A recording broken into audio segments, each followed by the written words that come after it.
Every time my hero, Carla Gilbert, definitely every time she raced, she inspired me. I think us girls, we're following her steps, and it'd be really nice, I guess, to keep that going for the next generation. The thing that got me into the sport originally was sitting on the couch and watching reruns of the Coolangatta Gold over and over again. There was no other Iron women to look up to for me, so I modelled my career off the men. It's probably people like, watching the Mercers in the Kellogg series when they first began, and Trevor and Guy Andrews. I took a lot from the guys. I really did take a lot from the guys and built my career on watching them.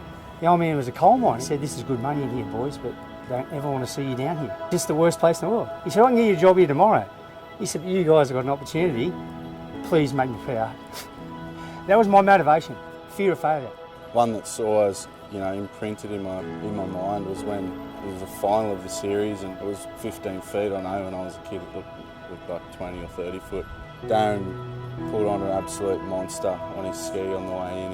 He was miles in front, and he had nothing to lose, and he could have just taken a small one and finished in style, but yeah, he just took this monster that he was never going to make, and got to the bottom of it and just went like this, and then just got absolutely engulfed, and you didn't see him again until he sort of got washed up the beach.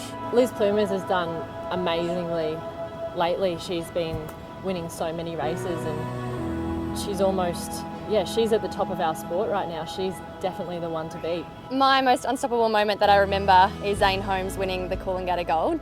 No one expected him to do it. The conditions were tough. It was high tide running back into the wind, and he actually ran past me just before he crossed the finish line. He knew he could do it. He knew he'd almost won. It was just an amazing thing to witness. I think the biggest sort of aura to walk in a room in our sport, Zane Holmes. Zane's just got that presence, he walks into a room, he's got that iron jaw and straight looking face that if you're a rookie or a newcomer to the series, you'll be shaking in your seat. I would say that I've never been rattled or intimidated by other athletes before in our sport, but certainly Zane, when he stands on that line beside you, he looks like he's a bear about to cut loose and destroy someone.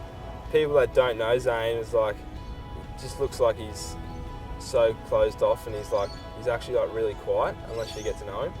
The best finish I ever saw him do was he beat Shannon up the beach at Kurrawa in one of the series races, and he just Donkey Konged it on the sand. He just double hand punched the sand right in front of the camera, pure emotion, and just let everything out as soon as he finished. Recently, something that really has inspired me, one of my closest friends, that's Ali Day. For him to come back and be able to win it, his first title ever, I just thought, for me, that absolutely inspires me. Watching him win this series last year was just phenomenal. It was probably the best thing that ever happened to me, having that year off, because it completely changed me as an athlete, as a person. I pretty much did 180 degrees of what I wanted to be as an Ironman. I was just happy. I'm a big fan of Nathan Smith. I remember seeing him and Crystal win the Open Ironman and woman. That was pretty special. In my eyes, my opinion, without doubt, Shannon's the greatest athlete of all time in our sport. He's unrivaled. For what he's done over his career span, over every discipline, every format, he's unbeatable, he's unstoppable. What stands out is Kane's first Coolangatta Gold win. He was just the younger brother having a crack. He had shaved his head, trained the house down.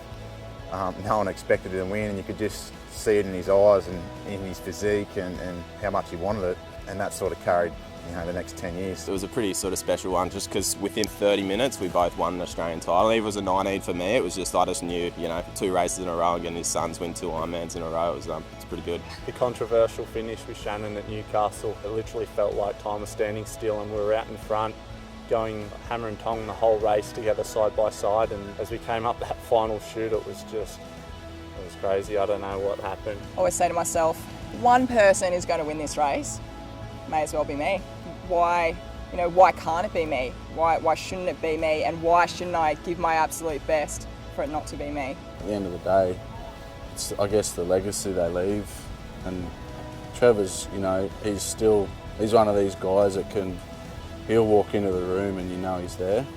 He's got that presence about him, and I think that's what made him so, formidable as an athlete. I felt, whether that's what was happening or not, I felt bullied and belittled. I felt small in the world. I felt like my only safe place was on my mum's hip. I was scared of girls, I was scared of boys, I was scared of, you know, I was scared of life really, and I loved the ocean. And I just fell in love with the ocean. When I went out in the ocean, everything just disappeared. I kind of felt like this peace that I was searching for, this place that I felt like I belonged.